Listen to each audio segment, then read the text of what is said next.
This video is to be used for educational purposes only and is not intended to replace individual research or licensed investment advice.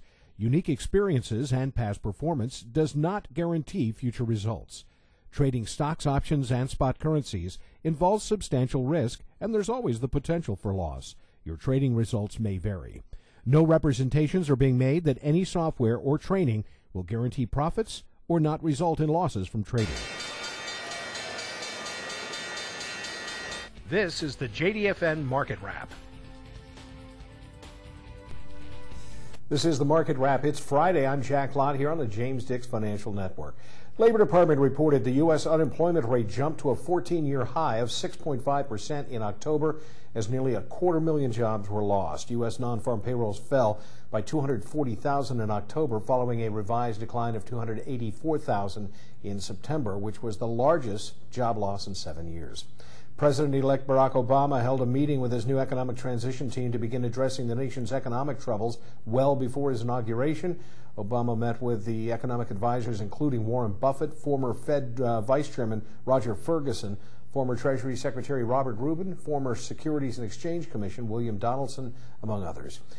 House Speaker Nancy Pelosi will seek to add a tax cut to an economic stimulus measure Congress will consider early next year. Democrats are considering passing two stimulus measures, one during a so-called lame duck session this month, another after Obama and the larger Democratic majority in the House and Senate take office in January.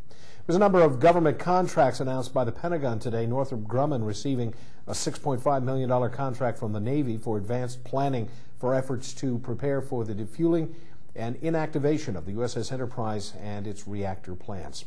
Also, Boeing received a $14 million contract from the Navy to provide equipment for 72 FA-18Fs, a multi-role fighter jet used by the Australian government.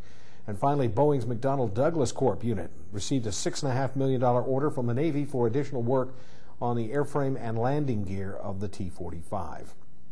General Motors, Ford, and Chrysler, strapped for cash as sales plunge, are seeking $50 billion in federal loans to help them weather the worst auto market in the past 25 years. But Porsche, the maker of the 911 sports car, said full-year profit surged 51% to a record because of gains in the value of its Volkswagen AG holding, prompting the company to actually raise its dividend. Scheduled U.S. economic reports coming out next week: trade balance, the federal budget, import price index, retail sales, inventories, and the consumer sentiment report. In earnings news, Ford reported it lost $129 million in the third quarter as the automaker burned through $7.7 billion in cash. Sprint Nextel said it lost $326 million in the third quarter, and EW Scripps lost $16.8 million, or 31 cents a share. Analysts expected a profit of 9 cents a share. Scheduled earnings next week: Walmart, Tyson Foods, Nortel Networks, Six Flags, Bob Evans Farms, Fossil, Liz Claiborne, Applied Materials, Kohl's, Macy's, Nordstrom, lots of retailers, as well as Abercrombie & Fitch and J.C. Penney's. Stocks in the news today: Priceline.com saying its third quarter profit fell to $88 million, or $1.81 a share. Bally's Technologies reporting net income rising to $30.3 million, or 52 cents a share. Qualcomm said that net income fell 22% for the fourth fiscal quarter as sales jumped 43% from the same period a year ago. That's the Market Wrap on a Friday. I'm Jack Lott on the James Dix Financial Network.